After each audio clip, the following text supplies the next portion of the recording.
वन्दे देवमुमापतिं सुरगुरुं वन्दे जगत्कारणं वन्दे पन्नगभूषणं मृगधरं वन्दे पशूनां पतिं वन्दे सूर्यशशाङ्कवह्निनयनं वन्दे मुकुन्दप्रियं वन्दे भक्तजनाश्रयं च वरदं वन्दे शिवं शङ्करम्।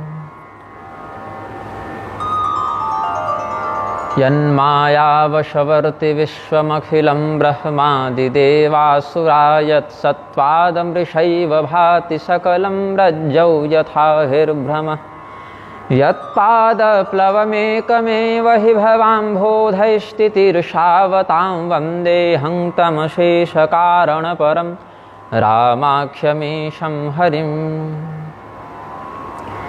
विनायकं गुरुं भानुं ब्रह्म विष्णु महेश्वरान् सरस्वतीं प्रणम्यादौ सर्वकार्यार्थसिद्धये नारायणं नमस्कृत्य नरं चैव नरोत्तमं देवीं सरस्वतीं व्यासं ततो जयमुदीरयेत्।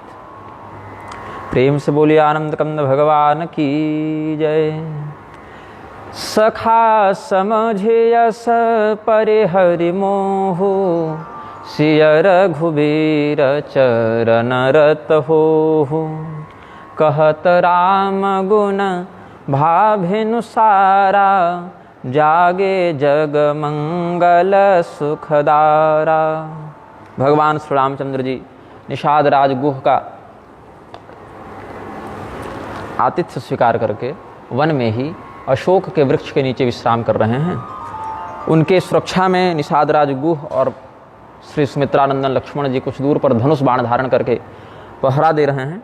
गुह लक्ष्मण योरेवं भाषतोर्विमलं नभः बभूव रामः सलिलं स्पृष्ट्वा प्रातः समाहितः वटक्षीरं समानाय्य जटामुकुटमादरात् बबन्ध लक्ष्मणेनाथ सहितो रघुनंदनः।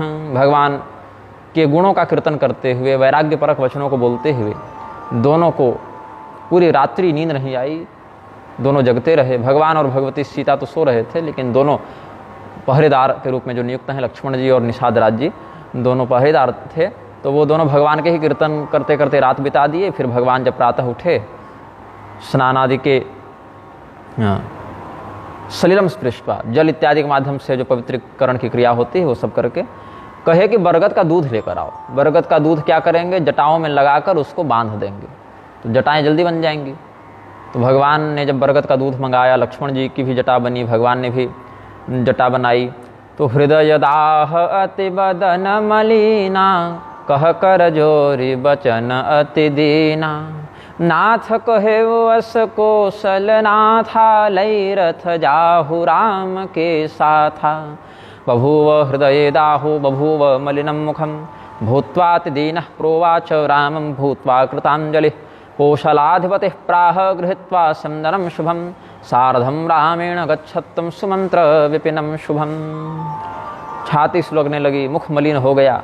हाथ को जोड़कर श्री रामचंद्र जी से बोले कि सुमंत्र जी कह रहे हैं राम जी से, भगवान को जटा बनाते हुए देखकर सुमंत्र जी बड़े व्यथित हो गए। बोले अब तो ये लगता है वापस जाएंगे नहीं। तो बोले कि प्रभु, अयोध्या नरेश का आदेश था, दशरथ जी का आदेश था कि इन तीनों को जंगल तक ले जाओ और कुछ जंगल के भय को दिखाकर कुछ घुमा फिराकर और गंगा जी तक घुमाना, फिर वापस ले आना। तो आप गंगा स्नान करके वापस चलिए प्रभु।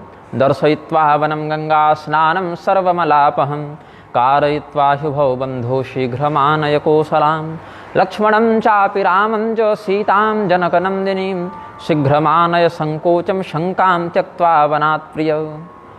शंका को छोड़कर, संशय को छोड़कर लक्ष्मण, राम और सीता, इन तीनों पुत्र पुत्रवधुओं को तुम जल्दी ले आना, ऐसा ही हमें आदेश दिया गया है। तो नृप अस कहे गोसाई जस कह करऊँ बलि सोई करि बिनती पायन परेऊ दीन बाल जिम रोई। सुमंत्र जी वृद्ध मंत्री हैं, अनुभवी हैं, जीवन के बहुत से सुख दुखों का वो अनुभव करके राजा को मार्गदर्शन देते हैं। लेकिन आज कहे राजा यदुक्तं तत्तात कथितं प्रार्थितं च मे श्रुत्वा यथा तवाज्ञा स्यात् कर्तुमिच्छामि तत्तथा। एव मुक्त्वा च पतितः पादयोर्लघुबालवत् चकार रामचंद्रस्य सुमंत्रो बहुरोदनम। हे प्रभो, दशरथ जी महाराज का तो आदेश था कि आपको जंगल दिखाकर वापस ले आएं, और आप जटा बना रहे हैं तो लगता नहीं है कि अब आप वापस जाएंगे, तो आप ही बताइए मेरे लिए क्या आदेश है। ऐसा कह के सुमंत्र जी भगवान के चरणों में गिर पड़े और ऐसा रोने लगे जैसे कोई छोटा बच्चा रोता है। दीन बाल जी में रोई, बालक के समान रो दिए। चकार रामचंद्रस्य सुमंत्रो बहुरोदनम। तो भगवान उठाए उनको, मंत्री ही राम उठाए प्रबोधा। पहले तो कहे कि प्रभो, जिस प्रकार से चंद्रमा के रहित रात्रि की शोभा नहीं होती, रात्रि की शोभा तो पूर्णिमा को ही होती है, अमावस्या को तो चंद्रमा दिखता नहीं, तो उसकी सुंदरता वैसी नहीं होती, वैसे ही रामचंद्र के अभाव में अयोध्या की भी शोभा नहीं है। ध्रुव मध्य पुरी राम अयोध्या युधिनांबर निष्प्रभात वही निष्क्रांते गत चंद्रेव शर्वरी। जिस प्रकार चंद्रमा से रहित रात्रि की शोभा नहीं होती, उसी प्रकार आपसे रहित राम रहित अयोध्या की शोभा नहीं है। तो भगवान उठाए, उत्थाप्य मंत्रणम रामो बोधयामास धर्मवेत् धर्म मार्गस्त्वया ज्ञातः सकलो मंत्र सत्तम हरिश्चंद्र। मंत्री ही राम उठाय प्रबोधा तात धर्म मगतुम सब शोधा। मंत्री जी को, सुमंत्र जी को उठाकर राम जी कहते हैं कि हर प्रकार से धर्म मार्ग को आपने समझा है, धर्म की मर्यादा को जाना है, निभाया है, इसीलिए हे सुमंत्र जी आप अकेले लौट जाइए। सभी वेद पुराण तंत्रों में सत्य की, धर्म की महिमा बताई गई है, और सत्य से बड़ा कोई धर्म नहीं है। सत्यानास्ति परो धर्म इति होवाच भूरियम सर्वम सोढ़मलम मन्येरिते लीक परम नृपम। मैं सब कुछ छोड़ सकता हूँ, लेकिन असत्य वाले व्यक्ति को सहन नहीं कर सकता। सत्यवादी व्यक्ति ही हमारा प्रिय है, इसीलिए आप लौट जाइए वापस। आपके चित्त में जो पहले से विवेक है, पहले से ज्ञान है, मैं क्या कहूँ आपको समझाकर। पितुपद गहि गहि कोटि नति विनय करब कर जोर चिंता कवन हूँ बात के तात करिय जनि मोर। आप वापस लौट जाइए, पिताजी को हमारा प्रणाम कहिएगा, हमारी ओर से उनको सांत्वना दीजिएगा। सुमंत्र ब्रूहि राजानम शोकस्तेस्तु न मत्कृते साकेतादधिकम सौख्यम विपिने नो भविष्यति।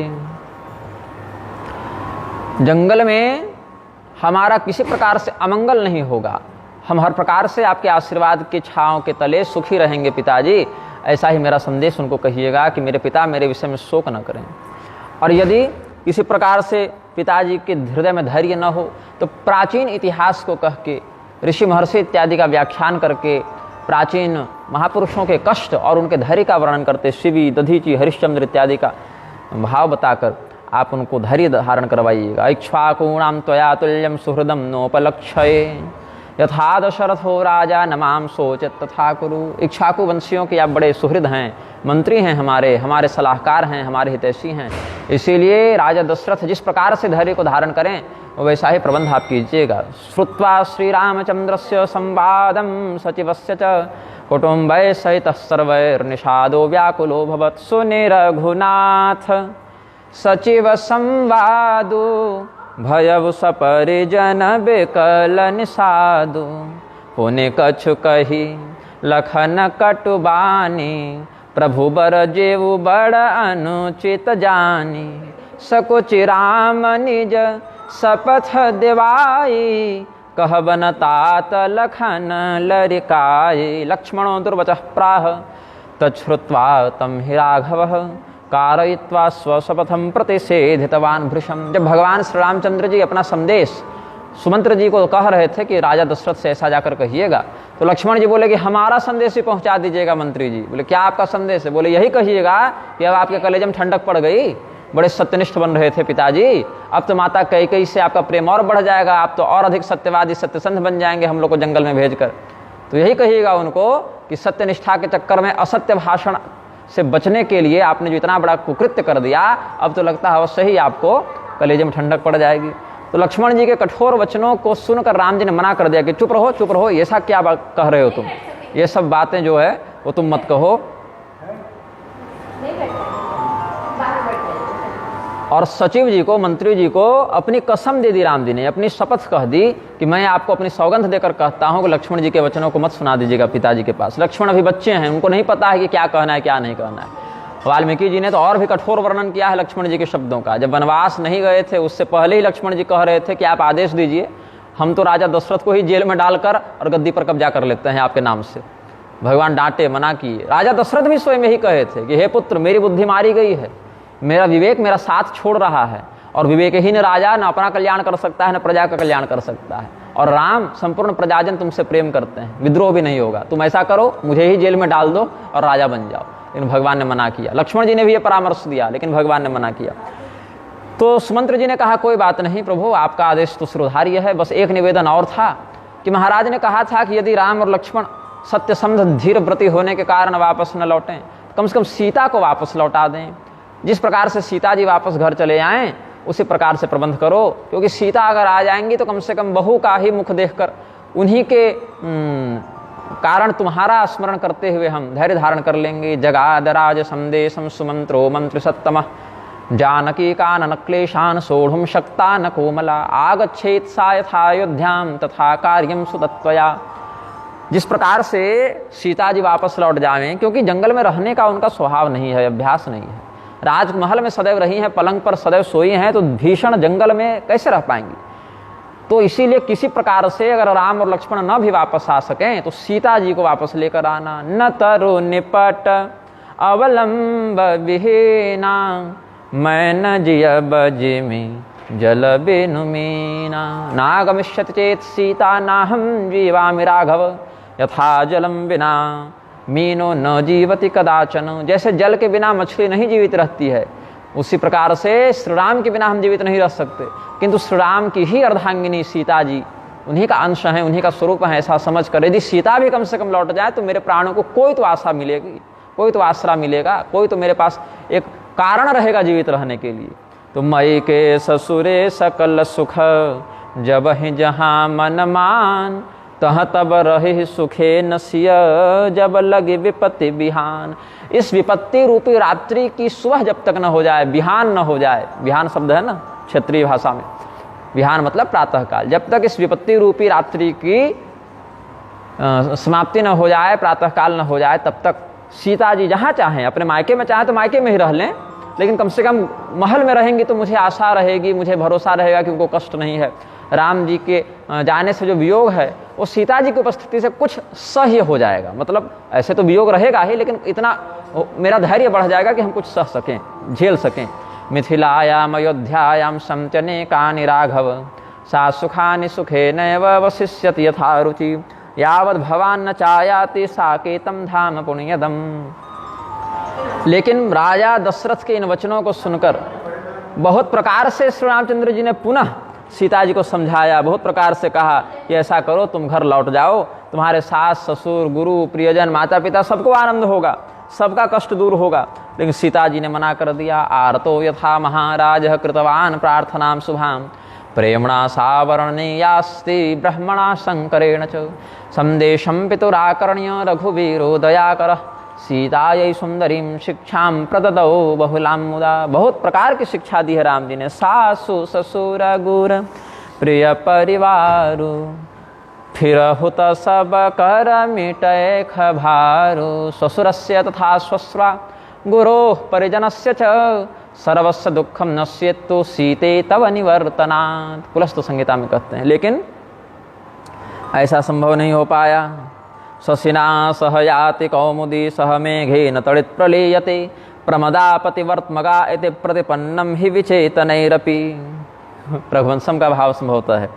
चंद्रमा के साथ ही उसकी चंद्रिका जाती है, मेघ के साथ ही बिजली भी विलीन हो जाती है, और स्त्रियां जो सौभाग्यवती साध्वी स्त्रियां होती हैं वो पति का ही अनुगमन करती हैं। तो जहाँ पर जड़ तत्वों का यह स्वभाव है वहाँ चेतन का यह स्वभाव कैसे नहीं रहेगा। प्रभा जाय कहाँ भानु बिहाई कह चंद्रिका चंद्र तज जाई चंद्रो न खलु भात्ये यथा चंद्रिकया बिना न भाति विद्यमानोऽपि तथा शक्त्या विना शिवः प्रभया हि विना यद्वद् भानुरेश न विद्यते प्रभा च भानुना तेन सुतरां तदुपाश्रया। आरत बस सन्मुख भयऊ बिलगु न मान बतात। आरज सुत पद कमल बिनु बादि जहाँ लगिनाथ। आरज सुत आर्यपुत्र, आरज सुत पद कमल बिनु बादि जहाँ लगिनाथ। सीता जी ने कहा कि देखिए मेरे पिताजी और मेरा ससुर जी दोनों मेरा कल्याण चाहते हैं, और हे मंत्री महोदय, हे सुमंत्र जी, आप भी हमारे लिए पिता ही हैं। जैसे मेरे लिए राजा दशरथ हैं, जैसे मेरे लिए राजा जनक हैं, वैसे हे मंत्री जी आप भी हमारे लिए सम्माननीय हैं, पिता हैं आप हमारे। आप हमें जो शिक्षा दे रहे हैं बिल्कुल हमारे हित को सोचकर, हमारे सुख को सोचकर देख रहे हैं। लेकिन देखिए पिता, ससुर, चाचा ससुर, ये सारे रिश्ते पति से जुड़े हुए होते हैं। मतलब पिता तो पति से जुड़ा हुआ संबंध नहीं है, लेकिन विवाह के बाद तो पति ही प्रधान नाता हो जाता है ना। पति के अतिरिक्त बाकी नाते मिथ्या हो जाते हैं। पति से ही उस स्त्री का लोक परलोक सब संवरता है। पति से विमुख होकर वह स्त्री नरक चली जाती है, पति के अनुकूल होकर वह स्त्री समस्त सिद्धियों को प्राप्त कर लेती है। इसीलिए मैं अपने आर्यपुत्र के चरण कमलों को छोड़कर कहीं नहीं जाऊंगी। हाँ, यदि मुझे ले जाना है वापस तो इनको भी कहिए साथ में चलें, नहीं तो मुझे इनके अतिरिक्त कहीं नहीं रहना है। आश्राव्य वचनम रामम जानकी प्रेम पूरितम सचिवं प्रत्युवाच त्वं पित्रा च स्वसुरेण च सदृशो हितकर्ता मे तस्माद् वक्तुं न चोत्सहे सन्मुखी भवनेतात दुःख में वही कारणम विद्यार्यपुत्रपादाब्जं विना सर्वं वृथा जगत् पेतु वैभव विलासमय ढीठा नृपमणि मुकुट मिलित पद पीठा सुख निधान अस पितु गृह मोहे पिय विहीन मन भावन मोरे, मोरे है ना, सुख निधान अस पितु गृह मोरे पिय विहीन मन आवन भोरे। शोभा संपत्ति संपन्नम मह्यम नैव हि रोचते पितुर्गे हम वियोगे तो स्वप्रियस्य कदाचन। मैंने अपने पिताजी का ऐश्वर्य देखा है, राजा जनक का प्रताप, राजा जनक की प्रशंसा, कीर्ति, बड़ाई, ऐश्वर्य सब देखा। और हमारे ससुर जो हैं वो भी चक्रवर्ती सम्राट हैं। ससुर चक्कवई कौशल राव भुवनचार दिस प्रकट प्रभाव। और हमारे ससुर भी बहुत चक्रवर्ती हैं, एकदम 14 लोक में उनकी कीर्ति फैली हुई है। जब हमारे ससुर जी दशरथ जी स्वर्ग गए थे देवताओं की सहायता करने के लिए, तो स्वयं देवराज इंद्र आगे आकर उनका स्वागत किए, उनको पाद्य अर्घ दिए, अपने आधे सिंहासन पर उनको बैठाए। यस्वासनार्ध उपविश्य पुरंदरेण, है ना, पुरंदर मतलब इंद्र के आधे आसन पर। आगे हो ये जे सुरपति ले अरध सिंहासन आसन दे। तो ससुर चक्रवर्ती में साकेताधिपतिर महान ससुर मातृ समाना च प्रिय परिजनस्तथा स्वप्ने पे सुखदानयते बिना राम पदाम्बुजम। ऐसे माता पिता सास ससुर परिजन ये इतना प्रेम करने वाले नाते रिश्ते भी हमें हमारे स्वामी से रहित होकर सुख नहीं दे सकते, हमारे स्वामी से दूर करके हमें सुखी नहीं कर सकते, सपने में भी नहीं कर सकते। और आपने जो कहा कि जंगल में बहुत कुछ कष्ट है, बहुत लोग तकलीफ देंगे, कष्ट देंगे, समस्या होगी, बहुत बड़े बड़े राक्षस हैं, सिंह व्याघ्रादि यहाँ पीड़ा देते हैं, तो सुनिए, मोहि सब सुखद प्राणपति संगा। यहाँ जो भी कष्ट है वो कष्ट तभी तक है जब तक मुझे श्री रामचंद्र जी का साथ नहीं मिल रहा। एक बार मैं अपने स्वामी के साथ हूँ, ये सारा कष्ट मेरे सामने तुच्छ है, ये सारा कष्ट मेरे सामने उपेक्षणीय है। सासु ससुर सन मोरि हुति विनय कर विपरिपाय मोर सोच जन करिय कछु मैं बन सुखी सुभाय।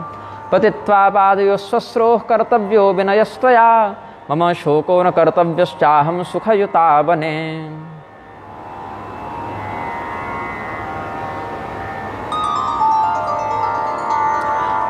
मेरे विषय में मेरे सास ससुर चिंता न करें, ये आप जाकर कहिएगा, क्योंकि यदि श्री रामचंद्र जी मेरे साथ हैं तो कोई मेरा किसी प्रकार से मंगल नहीं कर सकता। और यदि कहें कि राम जी अगर कोई काम से चले गए, कहीं पानी लाने चले गए, फल लाने चले गए, तब बोले तब भी कोई दिक्कत नहीं है। हमारे स्वामी से हम जितना प्रेम करते हैं उतना ही प्रेम लक्ष्मण भी करते हैं। जैसे हम अपने पति से प्रेम करते हैं, वो भी तो अपने भाई से प्रेम करते हैं। तो मेरे प्राणनाथ मेरे साथ हैं, एकदम प्यारे जो देवर हैं वो बड़ा सम्मान करते हैं, वो भी मेरे साथ हैं, बहुत बड़े मतलब पराक्रमी हैं हमारे देवर। तो जिस स्त्री के पति इतना प्रेम करें, जिसका देवर इतना सम्मान करें, जो इतना पराक्रमी हो, उनके रहते हुए मेरा किसी प्रकार से अहित कैसे हो सकता है। प्राणनाथ प्रिय देवर साथा वीर धुरी न धरे धनु भाथा। नहीं मग श्रम भ्रम दुख मन मोरे, मोहि लग सोच करे जन भोरे। प्राण प्रियो वीर धुरेण आस्ते, मैं देवरस तृण तृण तृण नहीं होना चाहिए, क्या होना चाहिए? तूण होना चाहिए। तूण कहते हैं तरकस को। वशिष्ठ रामायण का है। प्राण प्रियो वीर धुरेण आस्ते, मे देवरस्तूण धनुर्धरश्च। संगेन योः संचलनान्न दुःखम, कार्यो न शोको गुरुणा कदाचित। हमारे सास ससुर माता पिता आदि गुरुजनों के लिए यह उचित नहीं कि वो मेरी चिंता करें, जब मेरे प्राणनाथ इतने दिव्य धनुर्धर हैं, हमारे इतने योग्य देवर हैं, जो इतने सुशील और इतने पराक्रमी हैं, उनके संरक्षण के कारण मुझे कोई कष्ट नहीं होगा। तो राजा दशरथ के इस संदेश का उत्तर जब सीता जी ने इस प्रकार से दिया, तो सुमंत्र जी भी बहुत व्याकुल हो गए। नेत्रों से देख नहीं पा रहे हैं, इतना अधिक आंसू है नेत्रों में। कानों से सुन नहीं पा रहे हैं, माथा घूम रहा है और जिह्वा लड़खड़ा रही बोलने में कि इतनी छोटी अवस्था में इतनी सुकुमारी राजकुमारी हमारी रानी जो हैं, मतलब राजवधू कहेंगे ना, राजवधू जो हैं वो इस प्रकार का धैर्य और इस प्रकार का वैराग्य, इस प्रकार का पति समर्पण प्रस्तुत कर रही हैं। सीतायाः शीतलां वाणीं श्रुत्वा ते विकलो भवत्, सुमंत्रो मणिनाशेन यथा सर्पोस्ते दुःखितः। नेक्षते नयनाभ्यां च श्रोत्राभ्यां च शृणोति नो, वक्तुं नैव शक्नोति जिह्वयात्यन्त दुःखितः। नैन सूझनहि सुनइ न काना, कहि न सकै कछु अति अकुलाना। राम प्रबोध कीन्ह बहु भांति, तदपि होते नहीं शीतल छाती। भगवान श्री रामचंद्र जी ने सुमंत्र जी को बहुत समझाया, बहुत सिखाया, बहुत प्रकार से धैर्य बंधाया, लेकिन सुमंत्र जी के हृदय में जो कष्ट है समाप्त नहीं हो रहा है।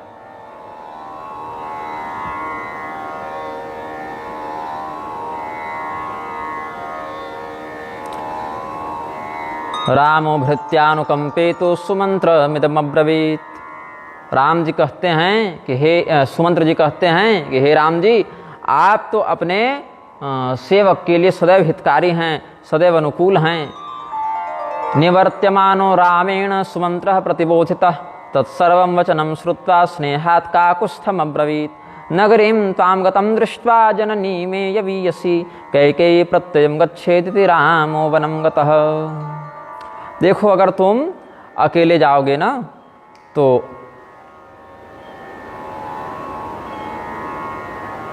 कैकेयी को भी विश्वास हो जाएगा कि राम अब लौटने वाले नहीं हैं, इसलिए अकेले ही जाना आपको उचित है। ये मत कहिएगा कि अगर आप नहीं जाएंगे तो हम भी 14 साल आप ही के साथ रह जाते हैं, ऐसा भी कहना उचित नहीं, क्योंकि आप जब जाएंगे तो मेरी छोटी माता कैकेयी को यह विश्वास हो जाएगा कि विधिवत राम का वनवास हो गया है। आज्ञा श्री रामचंद्रस्यानुल्लंघ्या प्रबलो विधि, सकस्यापि वशे नास्ति सुमंत्रो मंत्रिसत्तमः। राम लक्ष्मण सीतांघ्रे प्रणम्य शिरसावधम्, निवृत्तोऽयमुदासीनो नष्टमूलो यथा वणिक्।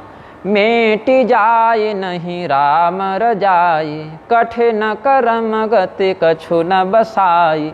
राम लखन सिय पद सिर नाई, फिरे बनिक जिमि मूर गवाई। जैसे कोई बनिया, कोई वैश्य, कोई व्यापारी बहुत संपत्ति लेकर कहीं व्यापार करने गया हो और वहाँ जाकर उसको भयंकर घाटा हो गया हो, बहुत दरिद्रता की प्राप्ति हो गई हो और वापस खाली हाथ घर लौटना पड़े, तो जैसे उसके मन में व्यग्रता होती है वैसे ही व्यग्रता निवृत्तोऽयमुदासीनो नष्ट मूलो यथा वणिक्। मूलधन भी नष्ट हो जावे, पूंजी भी नष्ट हो जावे, मुनाफा लाभ छोड़ दीजिए, पूंजी भी नष्ट हो जावे, ऐसे बनिए की जो हालत होती है वही हालत सुमंत्र जी की है। रथहा क्यों हय राम तन, हेरि हेरि ही नाही। देख निषाद विषाद बस, धुन शीश पछिताहि। मनुष्य छोड़िए, घोड़ों की हालत से कि घोड़े वापस नहीं आना चाहते थे।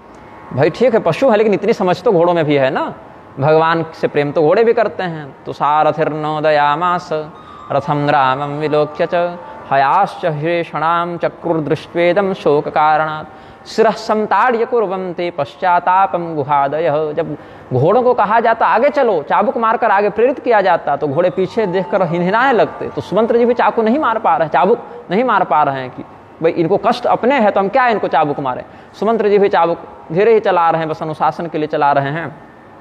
और घोड़े जब पीछे की ओर देख देख कर हिनहिनाते थे, फिर कुछ दूर आगे जाकर फिर रुक के हिनहिनाते थे। घोड़ों का भगवान के प्रति ऐसा प्रेम है तो नगरवासियों की क्या हालत हुई होगी, फिर माता पिता की क्या हालत हुई होगी। ऐसा सोचकर निषाद राजगुह अपना माथा पीट कर रोने लग गए, उनके परिजन रोने लग गए। वियोगे यस्य पशवो भवन्तीत्थं हि दुःखिताः प्रजा माता पिता चापि तस्य जीवन्ति वै कथं। जासु वियोग विकल पशु ऐसे प्रजा मातु पितु जीवहि कैसे। जिसके वियोग में पशुओं की ये हालत हो गई, माता पिता जन कैसे रहेंगे, प्रजाजन कैसे रहेंगे। लेकिन फिर भी हठपूर्वक राम जी ने कहा चले जाइए, वापस जाइए। अब अयोध्यां प्रेषयामास सुमंत्रम राघवो हठात् तदा भागीरथी तीरम पवित्रम स्वयमाययौ बरबस राम सुमंत पठाये सुरसरि तीर आप तब आए। फिर भगवान ने सुमंत्र जी को वापस किया और अपने गंगा पार करने का विचार किए। तो भगवान जब गंगा जी के तट पर आए तो केवट जी मिले। केवट को कहा भगवान ने कि भाई ऐसा है, हमें गंगा पार करा दो, अपनी नाव लेकर आओ। तो केवट ने बड़ी सुंदर बात कही, मागी नावन केवट आना कहई तुम्हार मरम मैं जाना। उवाच शीघ्रम सुदृढ़ाम नावमानय में सखे तस्मिन् काले नाविके न निषिद्धो रघुनंदन। भगवान की बात टालकर केवट ने कहा मैं नहीं लाऊंगा नाव, आपका रहस्य जानता हूँ। रहस्य जानते हो? क्या रहस्य जानते हो भाई? तो कहे छालयामि तव पाद पंकजम नाथ दारुदृशदोः किमंतरम मानुषीकरण चूर्णमस्तिते इति लोके हि कथा प्रथीयसी। आपके चरण कमलों का रहस्य जानता हूँ। ये तो कठोर पत्थर को भी मनुष्य बना दे, ऐसा दिव्य चमत्कार है इसके रज में। आपके चरणों की धूल में कोई गजब की बात है प्रभु। हमने सुना है और बहुत प्रसिद्ध बात है कि आपके चरणों की रज एक बार किसी शिला पर पड़ गई थी, वो पत्थर जो है वो स्त्री बन गई थी। तो हमारी ये लकड़ी की नाव, वो भी पानी में रहने वाली फूली हुई लकड़ी की नाव, तो पत्थर से कमजोर ही होगी। तो इसीलिए इसमें कोई ऐसी जड़ी है या ऐसा कोई चमत्कार है जिससे इस चरण रज से निर्जीव भी सजीव हो जावे। छुवत शिला भई नारी सुहाई पाहन तेन काठ कठिनाई। क्या बताओ, हमारी नाव उस पत्थर से भी अधिक कठोर है जो आपके चरणों का स्पर्श पाकर भी ऐसी ही बनी रह जाए। अब बताओ, अगर ये भी कोई स्त्री बन गई, कहीं ऋषि मुनि की स्त्री बन के चली गई, तो हमारी तो आपने आजीविका छीन ली, हमारे तो पेट पर लात मार दिए। आदावहम छालयित्वा पादरेणुस्तव तव प्रभो पश्चान्नौकां स्पर्शयामि तव पादौ रघुद्वः नो चेत् त्वत्पादरजसा स्पृष्टा नारी भविष्यति। स्पृष्टा नारी भविष्यति। हाँ, ये नाव जो है स्पृष्टा होकर आपके चरणों की रज से छूकर नारी बन जाएगी, तो मेरा क्या होगा। इसी से हम पूरा परिवार चलाते हैं प्रभु। दूसरा कोई काम भी नहीं जानते कि दूसरा धंधा कर लें, दूसरी कोई कला भी नहीं जानता मैं, नाव ही तो चलाता हूँ। तो इसीलिए आपके चरणों को पहले धोऊंगा, सारा का सारा चरण रज में धोकर निकाल दूंगा। उसके बाद आपके निर्मल चरणों को अपने नाव पर पधराऊंगा और फिर आपको ले जाऊंगा। यही प्रतिपालम सब परिवारो नहीं जानो कछु और कबारो।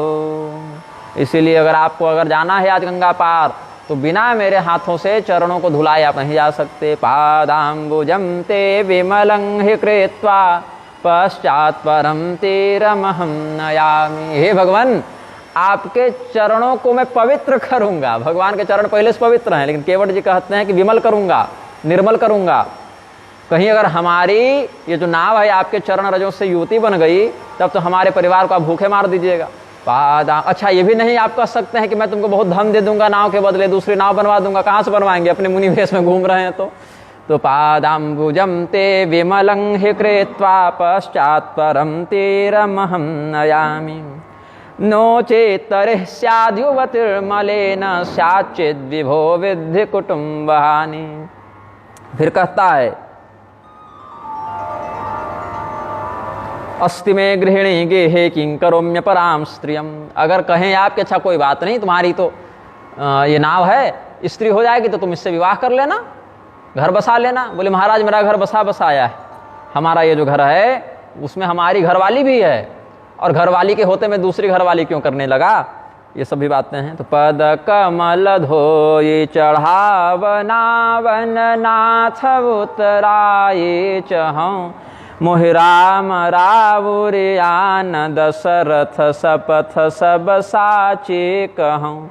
बरु तीर मारहूँ लखन पै जब लगे न पाय पखारि हूँ, तब लगे न तुलसीदास नाथ कृपालु पार उतारि हूँ। पादाम्बुजं ते प्रक्षाल्य नावम आरोहयो मिनो, करमूल्यम ग्रहीष्यामि शपथो मे पिते पितुः। मैं दोनों बात कह रहा हूँ, न तो मैं आपके चरणों को धोए बिना नाव में चढ़ाऊंगा और न इसकी कोई मजदूरी उतराई लूंगा। दोनों बात कहता हूँ। चाहे इसके लिए लक्ष्मण जी हमको तीर मार के यहीं समाप्त कर दे, लेकिन दशरथ जी की कसम है मुझे कि मैं ये काम तो अपनी मर्जी से ही करूंगा। लक्ष्मणो मां शरैर्हन्यात् अप्रक्षाल्य पदाम्बुजं, पारम नोत्तारयिष्यामि सत्यमेव वदाम्यहम्। सुनि के वटके बैन, प्रेम लपेटे अटपटे, बिहसे करुणा ऐन, चितई जान की लखनतन। कुछ लोग कहते हैं कि ये जो केवट है वो पिछले जन्म में कछुआ था और भगवान के क्षीर सागर में रहता था। तो भगवान की सेवा करने का विचार आया तो माथा की ओर गया, माथा दबाएंगे तो शेषनाग फुफकारे, भाग गया। फिर सोचा पैर दबाएंगे तो लक्ष्मी जी उधर से उसको भगाए कि भागो इधर से, इधर क्या करने आए हो। तो वही लक्ष्मण जी शेषनाग के अवतार हैं और जानकी जी स्वयं लक्ष्मी मैया हैं, और वही भगवान नारायण यहाँ श्री राम रूप में हैं। तो कहते हैं कि आज ठीक है, आज मार दे लक्ष्मण हमको, लेकिन आज मैं आपके चरणों को धोए बिना जाने नहीं दूंगा।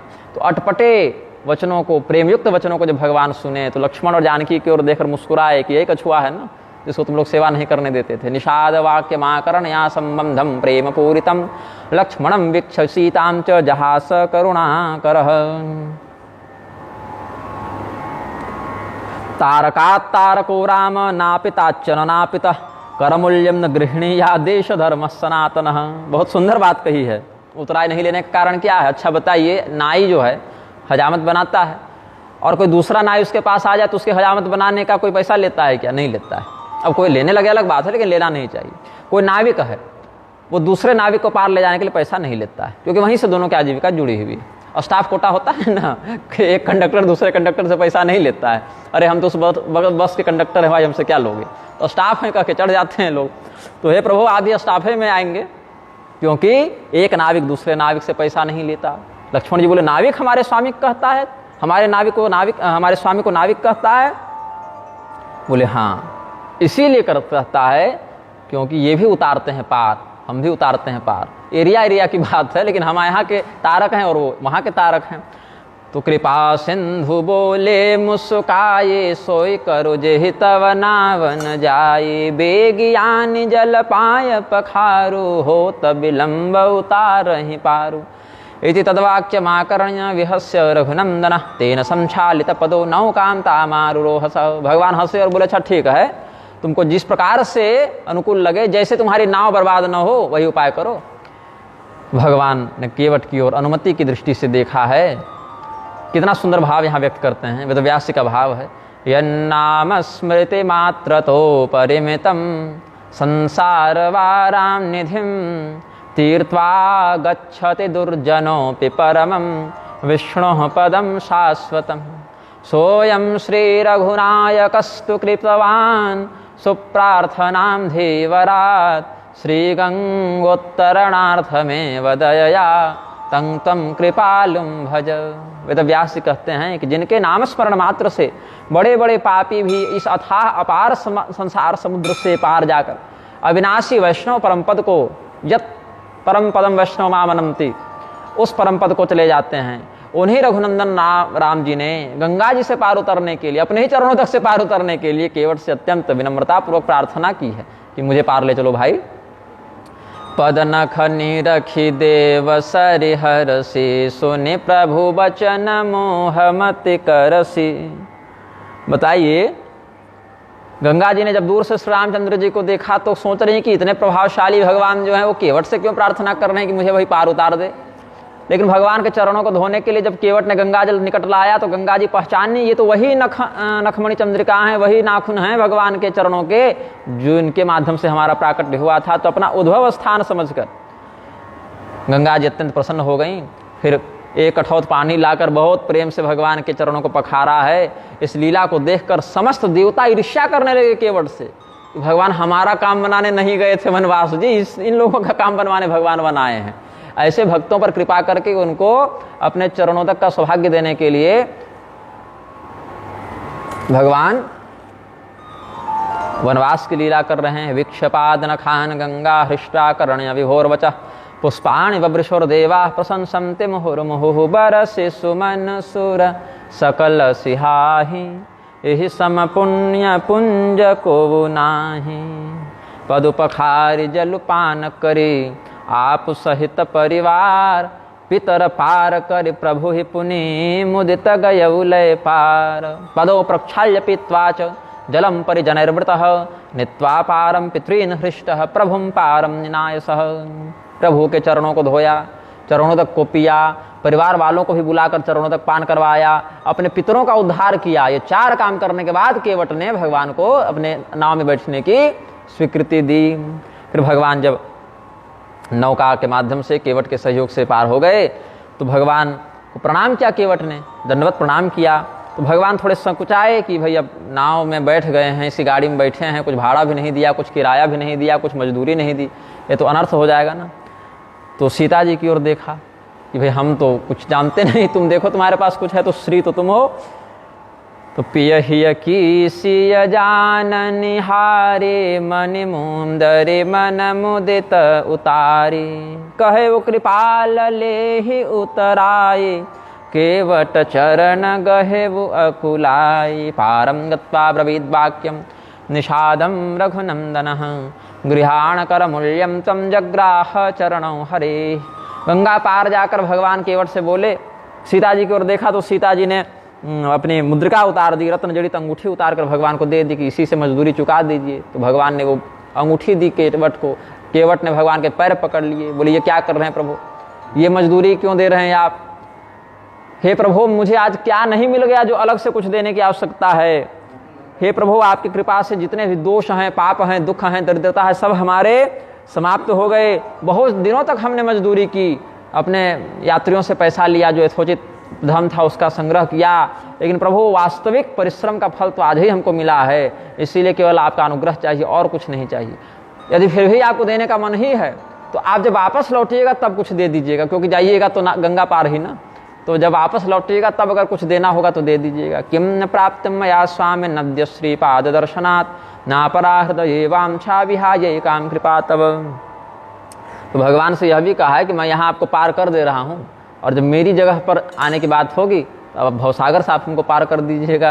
कि बहुत कीन्ह प्रभु लखन सिय नहीं कछु के वटुले विदा किन्ह करुणायतन भगत विमल बरुदे। भगवान ने उसको अपनी निर्मल भक्ति का वरदान दिया। जिद किए सब लोग, लक्ष्मण जी जिद किए, सीता जी जिद की, ले लो भाई ले लो, तुम्हारा अधिकार बनता है, तुम्हारी मेहनत की कमाई है। इन केवट ने भगवान की कृपा के अतिरिक्त कुछ नहीं मांगा, तो भगवान ने उसको अपने निर्मल भक्ति का वरदान दिया। फिर आगे बढ़े, गंगा जल में पुनः स्नान किया, पार्थिव शिवलिंग का पूजन किया है भगवान ने वहाँ पर। और भगवती गंगा जी से सीता जी ने प्रार्थना की है कि हम लोग सकुशल लौट आवें तो विविध प्रकार से आपका समर्चन करेंगे, विविध प्रकार के त्रिगुणों से युक्त।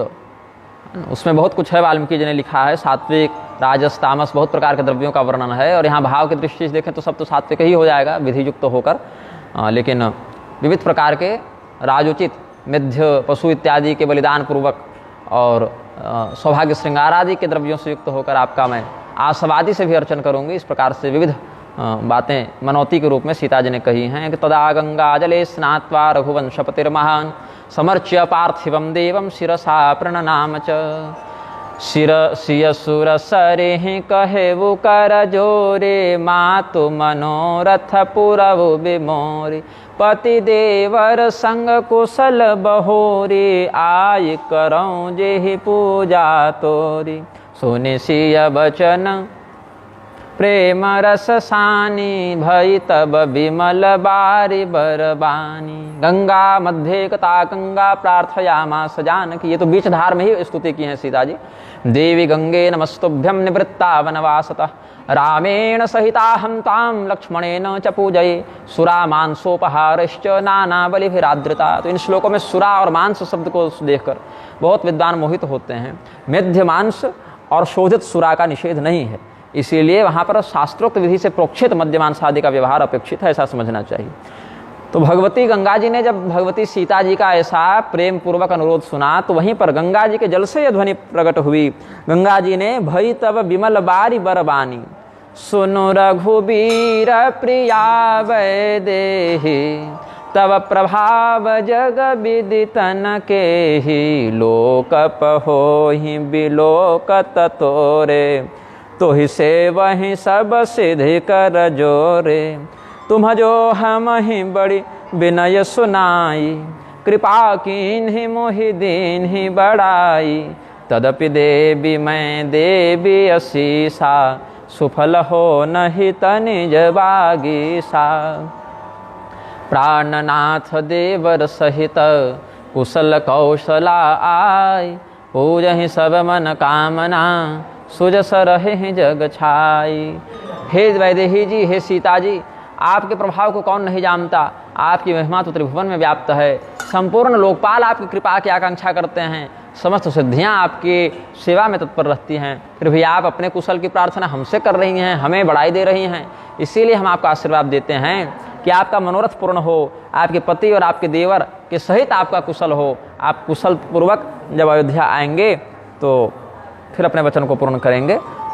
श्रुत्वा सीता वचो रम्यं वाणी गंगा जले भवत् शृणु राम प्रिये सीते वचो में जनकात्मजे महिमा निगमे ख्यातो लोके च तव सुंदरी तथाप्याशीर्वचस्तुभ्यं ददाम्यहमनुत्तमं प्राणेश देवराभ्यां च सहितागत्य कौशलां करिष्यसि शुभं कार्यं भवति चिरवांछितं लोके च ते शुभाकीर्तिर्भविष्यत्येव निश्चितं। गंगवचन सुनि मंगलमूला मुदित सीय सुरसरि अनुकूला मंगलानंददं श्रुत्वा गंगावचनमुत्तमं जानकी मुदितात्यंतं दृष्ट्वा गंगानुकूलतां। गंगा देवी से ऐसा वरदान पाकर मुदित सीय सुरसरि अनुकूला, गंगा देवी से ऐसा वरदान प्राप्त करके भगवती जानकी जी को बड़ा हर्ष हुआ, बड़ा आनंद हुआ। अब भगवान ने निषाद राज से कहा कि देखो भैया, हम तो अब गंगा पार हो गए, अब तो हम आगे वनवास किए बढ़ेंगे, तो तुम भी अपने घर चले जाओ। तो निषाद राज ने हाथ जोड़कर कहा कि प्रभु ऐसा वचन मत कहिए, अब तो आप वन में आ गए तो वनवासियों को तो साथ में रहने दीजिए। हम तो इसी जंगल के निवासी हैं, यहीं पर हम रहते हैं। तो प्रभु आप इधर पहली बार आए हैं, जंगल के इस क्षेत्र में आपका आगमन नहीं हुआ है, कहाँ अकेले आप भटकेंगे, कहाँ जाएंगे? कुछ दिन हमको अपने साथ में रख लीजिए, कुछ मार्ग दिखाने की सेवा हमको भी करने दीजिए। 2-4 दिन आपकी सेवा में रहेंगे तो हमारा भी जीवन सफल होगा। गुहोपि राघवं प्राह गमिष्यामि त्वया सह अनुज्ञां देहि राजेन्द्र नोचेत् प्राणान् त्यजाम्यहम्। निषाद राजगुह ने कहा कि हे प्रभु, आप मुझे आदेश दीजिए, मैं आपके साथ चलूँगा, और अगर आप इस प्रकार का मुझे हठपूर्वक आदेश देंगे कि घर लौट जाओ तो हम अपने प्राणों का परित्याग कर देंगे। इस प्रकार से भगवान के प्रति निषाद राज ने निवेदन किया। सहज स्नेह राम लखितासु संगलेन गुह हृदय हुलासु रामस्तस्य निरीक्षैव सहजं प्रेमतं गुहं हर्षपूर्णेन मनसा चकार सहगामिनं। पुनि गुह ज्ञाति बोलि सबलीन है कर परितोष विदातब कीन है। आहूय सर्वानाश्वास्य गुह संबंधि बांधवान् कृत्वा तेषां परितोषं प्रेषयामास तान् गृहम्। तब गणपति शिव सुमिरि प्रभु नाय सुरसरि हिमाथ सखा अनुजस्य सहित बन गमन कीन्ह रघुनाथ। निषाद राजगुह के और भी जो सेवक थे, अंगरक्षक थे, उन सबको निषाद राज ने समझा बुझाकर और उपहार इत्यादि देकर अपने निषाद राज्य की रक्षा का भार सौंप दिया, भेज दिया वापस। और भगवान जो हैं आगे की ओर बढ़े हैं निषाद राज के साथ। गणेश जी का पूजन किया, शिव जी का पूजन किया, देवी गंगा को प्रणाम किया, और लक्ष्मण, निषाद और सीता, इन तीनों के साथ भगवान आगे बढ़े हैं। तो जब कुछ दूर चले तो प्रयागराज तक इनकी गति हुई। एक दिन तो फिर और विश्राम किए, एक वृक्ष के नीचे विश्राम किए हैं। फिर प्रात कृत करि रघुराई, तीर्थ राज प्रयाग देख प्रभु जाई। ते तु तस्मिन् महावृक्षे उषित्वा रजनीं शुभां, विमलेभ्युदिते सूर्ये तस्मात् देशात् प्रतस्थिरे। यत्र भागीरथी गंगा यमुनामभिवर्तते, जगमुस्तं देशमुद्दिश्य विगाह्य सुमहद्वनम्। गंगा जी के किनारे किनारे चलते चलते श्री राम जी अपने भाई के साथ जा रहे थे, सीता जी के साथ जा रहे थे, निषाद राज के साथ जा रहे थे।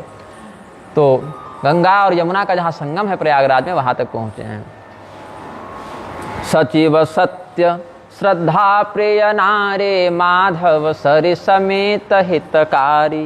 बड़ा सुंदर प्रयागराज का वर्णन है। प्रयागराज क्या है? तीर्थराज है, तीर्थों के राजा हैं। तो उस राजा का मंत्री कौन है? सत्य ही उस तीर्थराज का मंत्री है।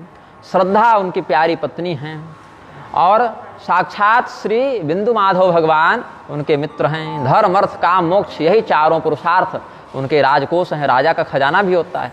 तो मंत्री कौन है राजा का? सत्यदेव, सत्यनारायण, सत्य स्वरूपी परमात्मा ही उनके मंत्री हैं। परमात्मा ज्ञान रूपी हैं, और ज्ञान की प्राप्ति श्रद्धा से होती है। श्रद्धया लभते ज्ञानम, या श्रद्धावान लभते ज्ञानम। तो श्रद्धा से ही ज्ञान की प्राप्ति होती है। तो श्रद्धा जो है वो स्त्री हो गई, राजा की रानी हो गई। राजा के मित्रगण भी होते हैं, तो सत्यदेव मंत्री हो गए, श्रद्धा पत्नी हो गई। भगवान रमानाथ माधव जी, बिंदु माधव भगवान, माँ कहते हैं लक्ष्मी को, उद्धव कहते हैं पति को, तो माधव मतलब नारायण, लक्ष्मीपति उनके मित्र हैं। चारि पदार्थ भरा भंडारो, पुण्य प्रदेश देश अति चारु। राजा के पास खजाना भी होता है। राजकोष में क्या है? धर्म अर्थ काम मोक्ष, यही चारों पुरुषार्थ जो हैं वो प्रयागराज के खजाने हैं। प्रयाग क्षेत्र जो है वो पूरा क्षेत्र ही अलग अलग वन्य प्रदेशों से युक्त होकर, अलग अलग नदियों की धारा की किलेबंदी से युक्त होकर दुर्गम दुर्ग हो गया है। और अक्षय वट जो है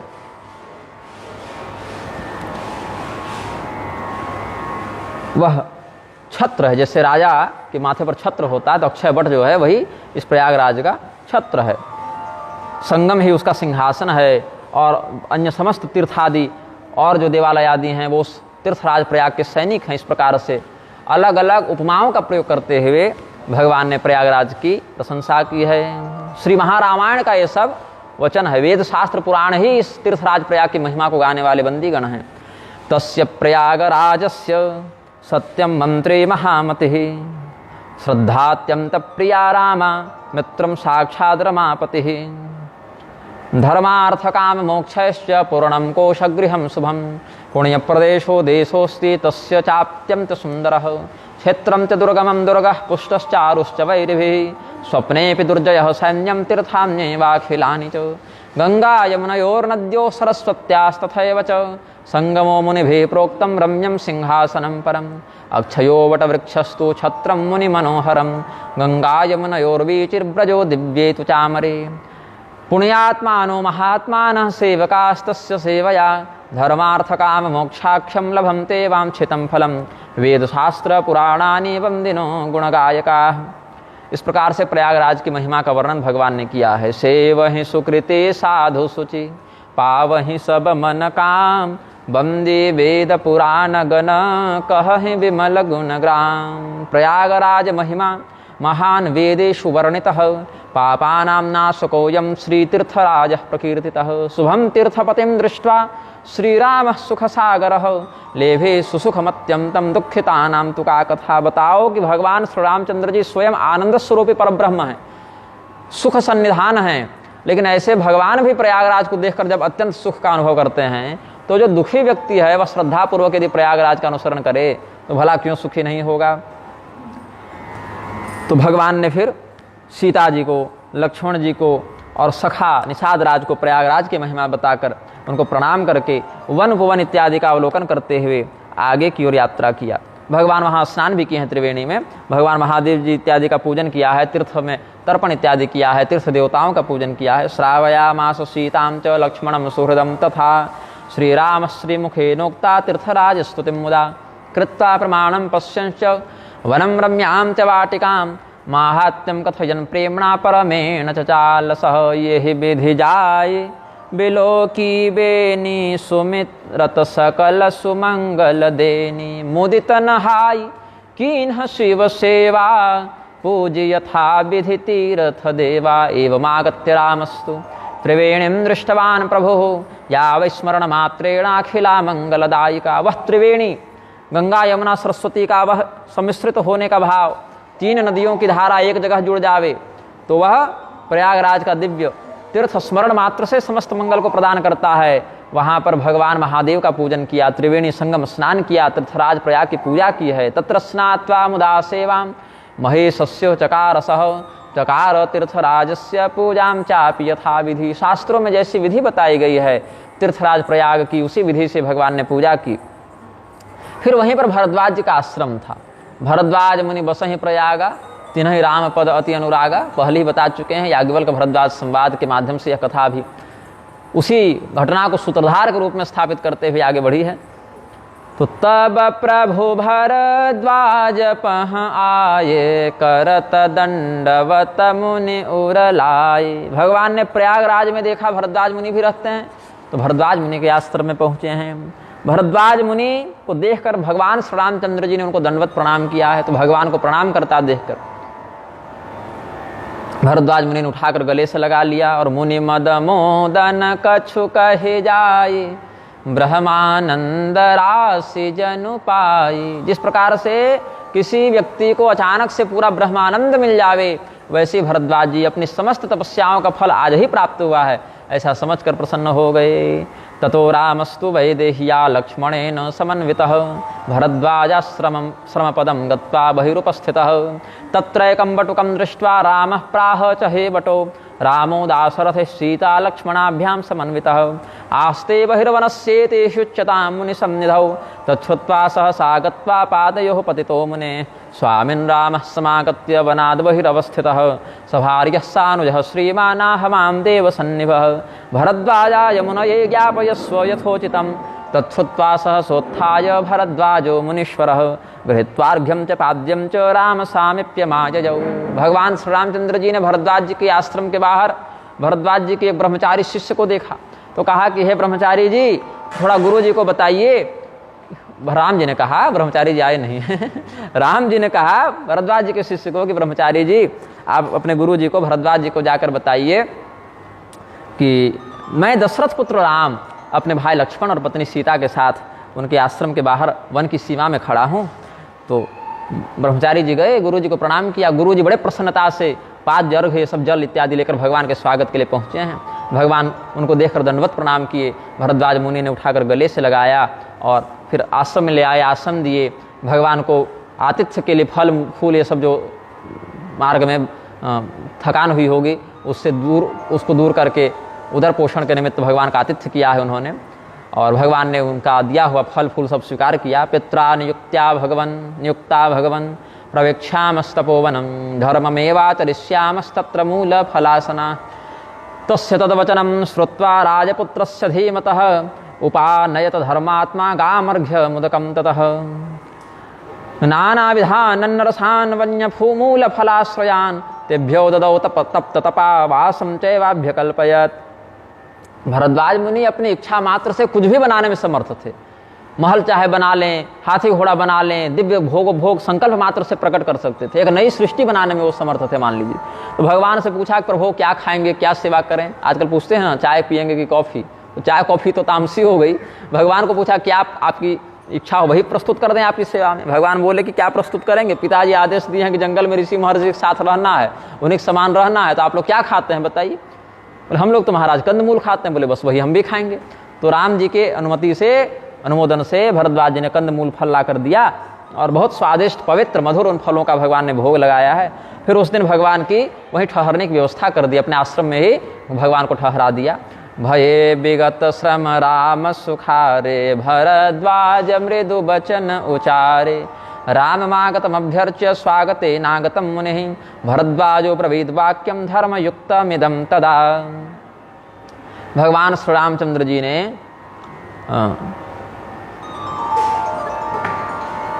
सब कुछ ग्रहण किया, आतिथ्य स्वीकार किया, फिर विश्राम किया। इससे उनके शरीर में जो भी यात्राजन्य क्लांति थी वो समाप्त हुई। फिर भरद्वाज जी ने उनसे प्रेम से पूछा, प्रेम से कहा कि आज हमारे समस्त तपस्या का फल हमको प्राप्त हो गया। आज हमने जितना भी मंत्र जपा होगा, जितना भी कुछ किया होगा, वो सब हमको प्राप्त हो गया। क्योंकि जितने भी मंगल साधन हैं, तपस्या हैं, हे राम, सबों का परम फल यही है, परम लाभ यही है कि आपका दर्शन हो जाए। अब लाभ अवधि सुख अवधि न दूजी, तुम्हारे दरस आस सब पूजी। अद्याहम तपसः पारम गतोस्मि तव संगमात। आज हमारी तपस्या का परिपूर्ण फल मिल गया प्रभु, इसीलिए आपका दर्शन प्राप्त हुआ है। आपका यह जो मंगलमय दर्शन है,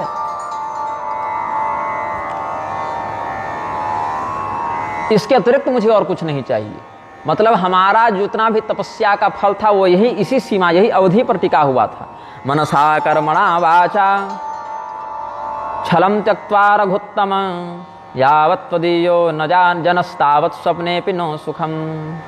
मन, वचन और कर्म तीनों प्रकार से जब तक व्यक्ति छल रहित होकर आपकी भक्ति न करे, तब तक चाहे अन्य किसी भी प्रकार का जप योग कर ले, उसको स्वप्न में भी सुख नहीं हो सकता है। कर्म वचन मन छाड़ी छल, जब लगी जन न तुम्हार, तब लगी सुख सपने हो नहीं, किए कोटि उपचार। इसीलिए प्रभु अपने चरण कमलों में हमको प्रेम का वरदान दीजिए। कृत्वा कृपाम वरम देहि स्वपादाम्बुज सेवनम।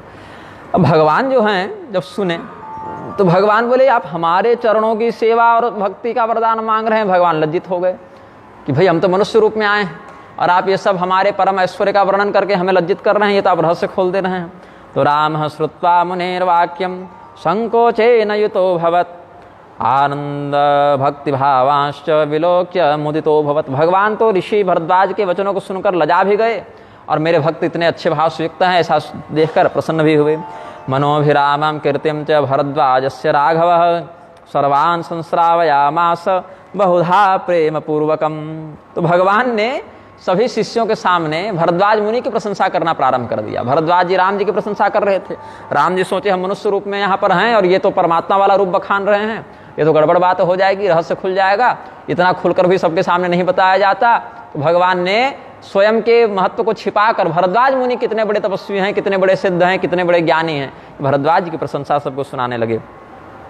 यस्य त्वमादरं कुर्याः स महान् सगुणाकरः, प्रणामं कुरुतो न्योन्यं मुनीन्द्र मुनिराघवौ। वागगोचरमानन्द मनोभवतस्तावुभौ। यहाँ थोड़ा टंकन दोष लग रहा है। हे भरद्वाज जी, आप इतने महान व्यक्ति हैं, आप जिसकी प्रशंसा करेंगे वो अवश्य ही ऐसा सद्गुणवान होगा। इसीलिए यदि आप ऐसी प्रशंसा मेरी कर रहे हैं तो अवश्य ही हमारे अंदर कुछ गुण आपने देखा होगा। तो ये हमारा कर्तव्य है कि उन सद्गुणों को हम और बढ़ावें। तो एक दूसरे को दोनों प्रणाम कर रहे हैं। भगवान देखकर भरद्वाज जी प्रणाम कर रहे हैं और भरद्वाज जी को श्रेष्ठ ऋषि जानकर श्री रामचंद्र जी प्रणाम कर रहे हैं। यह सुधिपाय प्रयाग निवासी, बटुतापस मुनि सिद्ध उदासी। भरद्वाज आश्रम सब आए, देखन दशरथ सुवन सुहाय। देखिए यहाँ भी सुवन शब्द प्रयोग किया ना, उधर शंकर सुवन, यहाँ दशरथ सुवन। सुवन का अर्थ पुत्र होता है। तो दशरथ जी के पुत्र श्री राम जी, लक्ष्मण जी आए हैं, सीता जी आई हैं, पुत्रवधू, ऐसा समाचार पूरे प्रयाग में फैल गया। भगवान तो भरद्वाज जी के आश्रम में थे, तो बाकी जितने ऋषि महर्षि अपने अपने आश्रमों में थे सब वहां से दौड़ दौड़ कर भरद्वाज जी के यहाँ आ गए। रामागमनमाकर्ण्य तीर्थराज निवासिनः, योग सिद्ध मुनि ब्रह्मचारिणश्च तपस्विनः।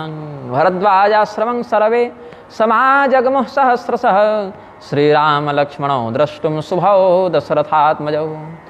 भगवान श्री रामचंद्र जी ने इन समस्त ऋषियों को प्रणाम किया, सबको अपने दर्शन का लाभ प्रदान किया और सभी लोगों ने भगवान को खूब आशीर्वाद दिया, भगवान की खूब सराहना की और सब लोग फिर वापस अपने अपने आश्रमों में आ गए। देहि यशेष परम सुख पाए, फिरे सराहत सुंदरताए।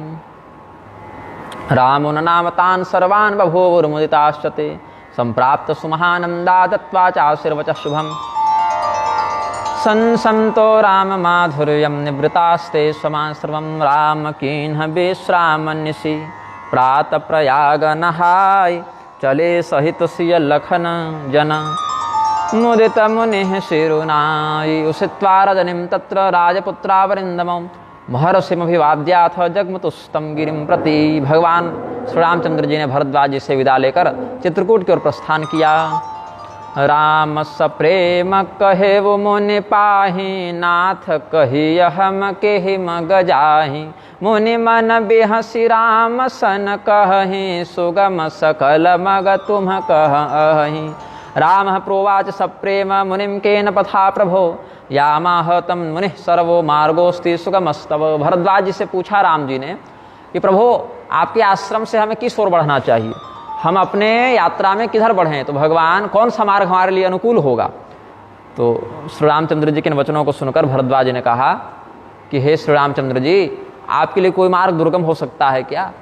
जिस भी मार्ग में आप चले जाएं वही मार्ग आपके लिए सुगम है। राम प्रोवाच सप्रेम मुनिम केन पथा प्रभो,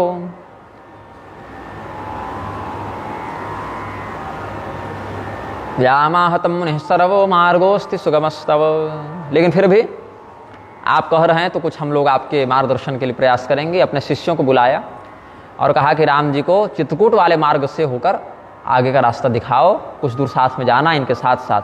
तो 4 शिष्यों को भगवान के साथ भरद्वाज जी ने आगे भेज दिया। सहगंतुम मुनि शिष्यान रामेणाहूतवान मुदा, श्रुत्वा तो सतसस्तत्राजयो श्री राम सेवका, उक्तवन्तस्तुते सर्वे मार्गो दृष्टो मम प्रभो।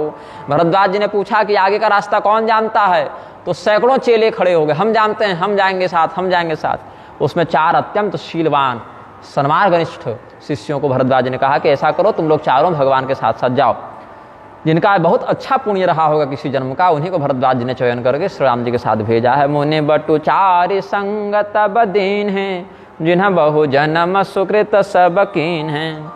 कर प्रणाम ऋषि आय सुपाये, प्रमुदित हृदय चले रघुराई। मुनिरेतादृशान शिष्यान कृतवान सहगामिनः, यः कृतं चतुरः सर्वं सुकृतं बहुजन्मसु। कृत्वा प्रणाममादेशं प्राप्य रामो महामुने, प्रसन्न हृदयो रम्यं प्रस्थितः काननं प्रति। उन समस्त शिष्यों से युक्त होकर भगवान श्री रामचंद्र जी आगे बढ़े, अपने भाई अपनी पत्नी इत्यादि के साथ आगे बढ़े। तो जिस भी गांव से निकट होकर भगवान गुजरते थे, अब गांव में घुसते तो नहीं थे, गांव से निकट होकर जाते थे तो लोग उनके दर्शन के लिए आ जाते थे। ग्रामांति के यदा यान्ति दर्शनार्थं तदा नरा, धावन्ति ललना दृष्ट्वा कृतार्थाश्च भवन्ति वै। तैसार्धं हृदयं कृत्वा निवर्तन्ते ते दुःखिता। भगवान का दर्शन करते, भगवान के ही पीछे पीछे चलने लगते। तो भगवान सोचे कि अगर इन सबको साथ में लेकर चलेंगे तो कुछ ही दूर में तो पूरा का पूरा जन समुदाय फिर हमारे साथ हो जाएगा। तो अगर जन समुदाय ही लेकर चलना था तो अयोध्या वासियों को तमसा तीर से क्यों वापस लौटा दिए थे, हमें तो अकेले जाना है। तो भगवान उनको बहुत हाथ जोड़ के विनयपूर्वक विदा कर देते थे। भरद्वाज मुने शिष्यान प्रेषयामास राघवः, उत्तीर्य यमुना स्नानं चकार रघुनंदनः। भगवान श्री रामचंद्र जी भी सांवले सलोने, यमुना जी का जल भी सांवला सलोना। तो भगवान जो हैं यमुना जी के जल में ही उतर कर स्नान किए हैं। यमुना जी के तट पर रहने वाले समस्त लोग अपना अपना काम छोड़कर भगवान का दर्शन करने आए। भगवान श्री रामचंद्र जी का, लक्ष्मण जी का, सीता जी की सुंदरता का वर्णन करते हुए अपने सौभाग्य की सराहना करने लगे। लखन राम सिय सुंदरताई, देख कर निज भाग्य बढ़ाई। अति लालसा सब ही मन माही, नाव गाँव बूझत सकुचाही।